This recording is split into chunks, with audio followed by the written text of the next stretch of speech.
براہ راست ٹکراؤ چاہتے ہیں یہ حکومت بھی، یہ نظام بھی، کیونکہ رانا ثناء اللہ پہلے واضح کر چکے ہیں کہ آپ بھی زور لگا لیں، بندے جمع کر لیں، ہم ملاقات نہیں کروائیں گے. دیکھیں بات یہی ہے کہ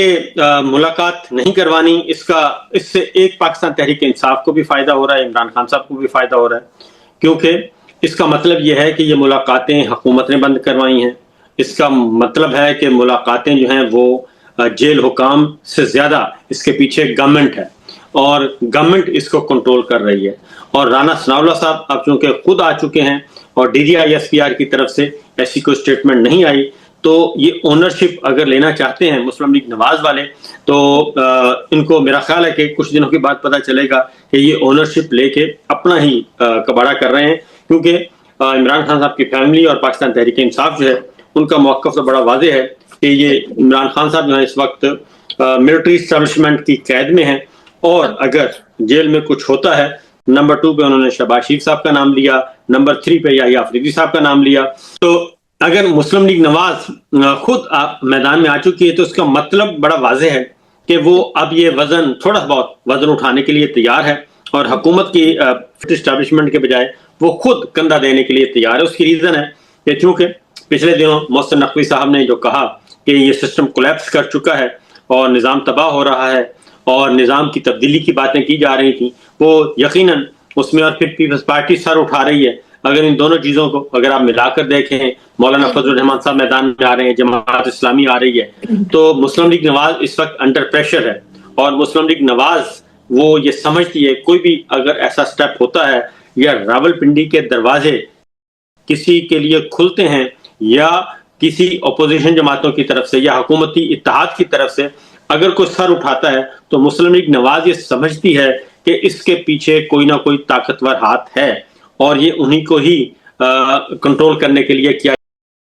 جا رہا ہے، یعنی کہ مسلم لیگ نواز کو. اس لیے رانا صاحب خود آ گئے ہیں، عظمہ بخاری صاحبہ کو بھی پریس کانفرنس کرنا پڑی اور عمران خان کے معاملے میں خود آ کے اپنا بیان دینا پڑا. سر محسن نقوی کا آپ نے ذکر کیا ہے، کافی پریشانی دکھائی دے رہی ہے نون لیگ کے کیمپس میں، کوئی محسن نقوی کے بینرز شینرز لگ گئے ہیں، کسی ضمنی انتخاب میں حصہ، یعنی الیکٹورل پروسیس میں لگ رہا ہے ڈر نون لیگ کو کہ وہ آنے لگے ہیں. ان کو ڈرنا چاہیے. اس کی ریزن ہے کہ آپ نے دیکھا ہوگا کہ پاکستان کی معاشی حالت جو ہے وہ بہت بگڑ چکی ہے، اور اب تو جو چیمبر آف کامرس سے آوازیں اٹھ رہی ہیں، کاروباری لوگ کہہ رہے ہیں، تاجر کہہ رہے ہیں کہ ایک دن میں 24 ارب روپیہ آپ دے رہے ہیں سود،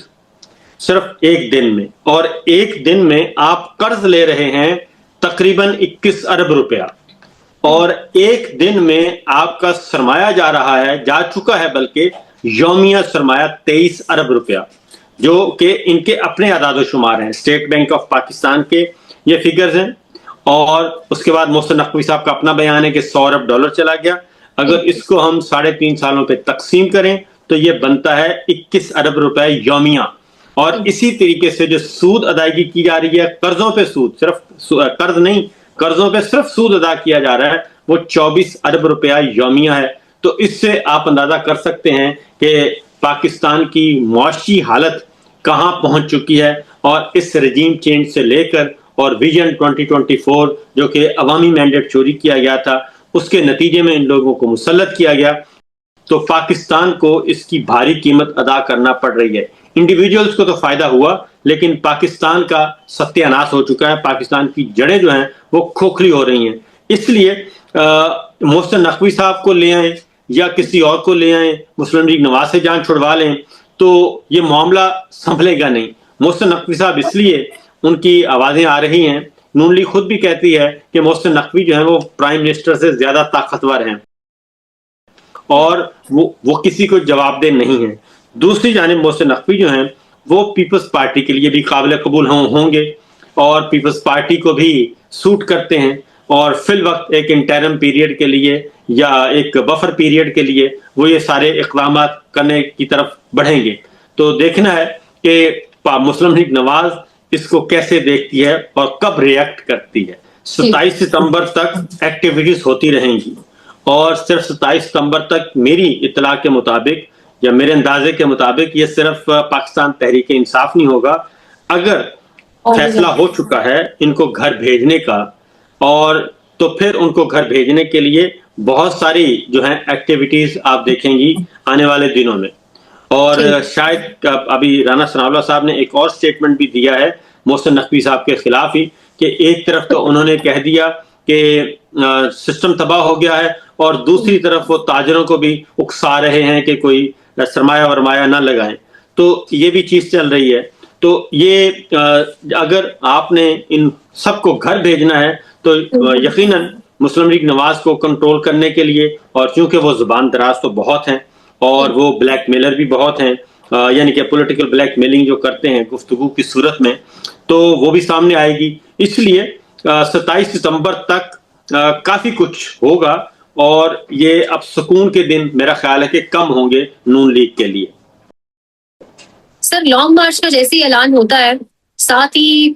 مال روڈ کینٹ والا واقعہ ہم دیکھتے ہیں, اور ساتھ ہی اکبر ایس بابر اچانک سے خبروں میں آ جاتے ہیں, جن کا سیاسی مقام کوئی نہیں, اس پر ہم بات کریں گے ان کے اوپر. لیکن وہ جو محمد حسین نامی وہ جو ایک بندہ مارا گیا ہے, اس کے گھر والوں نے انٹرویو بھی دیا ہے BBC کو, اور وہ کہہ رہے ہیں کہ وہ آلریڈی ذہنی توازن کھو بیٹھا تھا. تو کس طریقے سے پستول کے ساتھ وہ راولپنڈی اسلام آباد کیپٹل میں پہنچ گیا اتنی سینسٹیو عمارتوں کے قریب؟ دیکھیں بات یہ ہے کہ یہ خبر ہم پہلے بھی ڈسکس کر چکے ہیں. یہ صورتحال اس میں بڑی سمپل ہے کہ اس خبر کو جاری کرنے کے وقت بھی بہت سوچا گیا, کیونکہ پہلے یہ خبر آئی تھی کہ فلاں جگہ پہ صرف فائرنگ کا واقعہ ہوا ہے اور ایک بندے کی ڈیتھ ہو گئی ہے. یہ پہلے خبر آئی اور وہ ٹکر تک موجود ہیں, محفوظ ہیں. اس کے بعد اس خبر کو روک لیا گیا. اس خبر کو روکنے کے بعد پھر یہ ساری خبریں ایک ہی جگہ سے جنریٹ ہوئی ہیں, بنا بنا کے خبریں بھیجی گئیں اور بنا بنا کے آگے فیڈ کی گئیں, اور پھر سارا میڈیا جو ہے اس کو اکارڈنگلی اس کو وہ خبر کو نشر کرتا رہا. تو یہ پورے کا پورا واقعہ جو ہے وہ خود ان لوگوں نے مشکوک بنایا ہے جو واٹس ایپ پہ خبریں بھیج رہے تھے, جو واٹس ایپ پہ اس سارے کنٹینٹ کو کنٹرول کر رہے تھے, اور واٹس ایپ کے ذریعے نیوز مینیجرز کو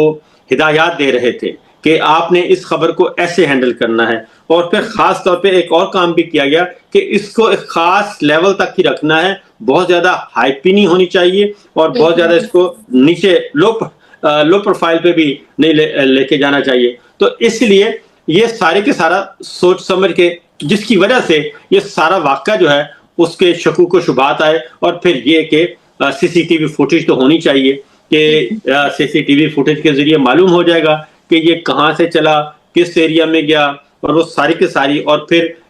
GHQ کے اپنے بہت زیادہ کیمرے لگے ہوئے ہیں اور بہت زیادہ حساس کیمرے ہیں, وہ کیپچر کر لیتے ہیں ہر ایک چیز کو, اور رات کی تاریکی میں بھی کرتے ہیں. تو وہاں سے بھی فوٹیج آ سکتی تھی. تو یہ جو بات ہے پھر جو جائے وقوع پہ کرائم سین کو جیسے سیکیور کرنے کی کوشش کی گئی, کیونکہ آج تک کوئی کرائم سین سیکیور ہوتا نہیں ہے اس طریقے سے, اور وہاں پہ ہر چیز ترتیب سے رکھی گئی تھی, بڑی مینج کیا گیا تھا چیزوں کو, فل مینجمنٹ نظر آ رہی تھی, ایکوریسی نظر آ رہی تھی. تو وہ خود بخود ہی جس نے بھی یہ حرکت فرمائی ہے, بعد کیونکہ وہاں پہ ڈیڈ باڈی تو موجود تھی اور خیبر سے ان کا تعلق بھی ظاہر ہو گیا, لیکن یہ جو بعد میں ایک کرائم سین کریٹ کیا گیا یا وہ ایک سیٹ کر کے چیزوں کو جاری کیا گیا, اس سے بڑے شکوک ہوئے ہیں. سر اکبر ایس بابر کا معاملہ اچانک سامنے آ گیا ہے. عمران خان نے کہہ رہے پیغام بھیجا انہیں, پہلے تو ان کے سیاسی مقام ہے کوئی پاکستان کی سیاست میں, دوسرا عمران خان کی ملاقاتیں بند, رابطے بند, ذاتی کچھ بھی نہیں ہے, تو پھر وہ اکبر ایس بابر تک پیغام کہاں سے پہنچا ہے؟ بس آپ اس چیز سے اندازہ کر لیں کہ کبھی یہ کہتے ہیں کہ بیرسٹر سیف ملاقات کریں گے, اور کبھی اب یہ آ گئے ہیں اکبر ایس بابر پہ. اگر اکبر ایس بابر پہ معاملہ آ گیا ہے تو پھر بہتر ہے کہ بہت جلدی جائیں, ان کے ساتھ صلح کا اعلان کر دیں, بات ختم کریں. اور اگر اکبر ایس بابر نے ہی معاملات کو ٹھیک کرنے ہیں, یعنی مجھے نہیں پتا کہ اس خبر کا, جیسے یہ ایک اور خبر بھی دی گئی تھی اور وہ خبر بھی اس نے بھی باؤنس بیک کیا جو عمران خان صاحب کی زندگی سے متعلق تھی. اور اسی طریقے سے اس طرح کے جو فلرز ہیں نا, یہ میں سمجھتا ہوں صرف ایک ایشو, ایک وجہ سے دیے جا رہے ہیں, کیونکہ اس کو میں نے دیکھا پہلے خبر آتی ہے اور اس خبر کے بعد ہمارے بڑے بڑے نامور لوگ جو ہیں, بڑے بڑے نامور لوگ جو ہیں میڈیا کی دنیا میں ان کا نام ہے اور سرکار کی دنیا میں ان کا نام ہے, وہ پھر سوشل میڈیا پہ اس کو ڈسکس کرنا شروع کر دیتے ہیں اور ایسے جیسے کچھ سپیس حاصل کرنا چاہ رہے ہیں کہ ڈائیورٹ کر دیا جائے چیزوں کو اور اصل ایشوز سے توجہ ہٹا دی جائے. یہ ہے مسئلہ. اس میں بنیادی مسئلہ میں آپ کو کہوں گا وہ میں بالکل نہیں کرنا چاہیے اگنور, وہ ہے کشمیر کا معاملہ. کشمیر کا معاملہ انتہائی سنجیدہ ہے اور کشمیر سے ڈائیورٹ کرنے کے لیے, کیونکہ نیشنل میڈیا پہ ہمارا پرائیویٹ اور الیکٹرانک میڈیا جو ہے پاکستان کا, وہ اس کو 100% اگنور کر رہا ہے اور حکم حاکم ہے کہ اس طرف نہیں جانا. میں سمجھتا ہوں کہ سب سے اہم مسئلہ وہی ہے کشمیر کا, اور وہ ابھی تک لاک ڈاؤن ہے, ہڑتال ہے, 100 سے زیادہ وہاں پہ لاشیں گر چکی ہیں اور وہاں پہ ایک جعلی حکومت قائم کرنے کی کوشش کی جا رہی ہے, پاکستان کی شہریت کو نقصان پہنچایا جا رہا ہے. تو اس کی وجہ سے بہت سارے کام ان کو کرنے پڑ رہے ہیں, کیونکہ کشمیر کا جو ایک کمبل,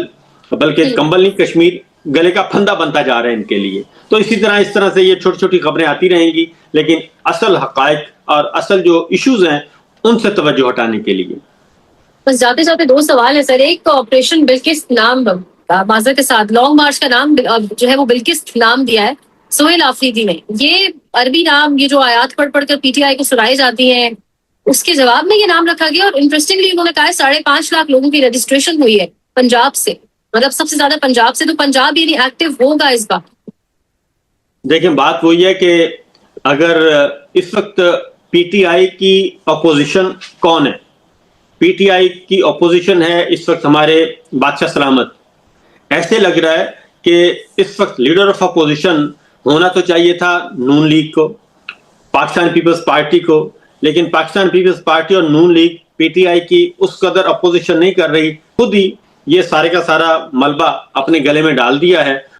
اور بتا دیا ہے کہ جناب ہم ہیں, اصل میں ہمارا اور عمران خان کا مقابلہ ہے. عمران خان کا مقابلہ نہ P T I known league سے ہے, نہ پیپلز پارٹی سے ہے, نہ پولیٹیکل پلیئر سے ہے. ہمارا مقابلہ چل رہا ہے عسکری پارٹی کے ساتھ, پاکستان تحریک انصاف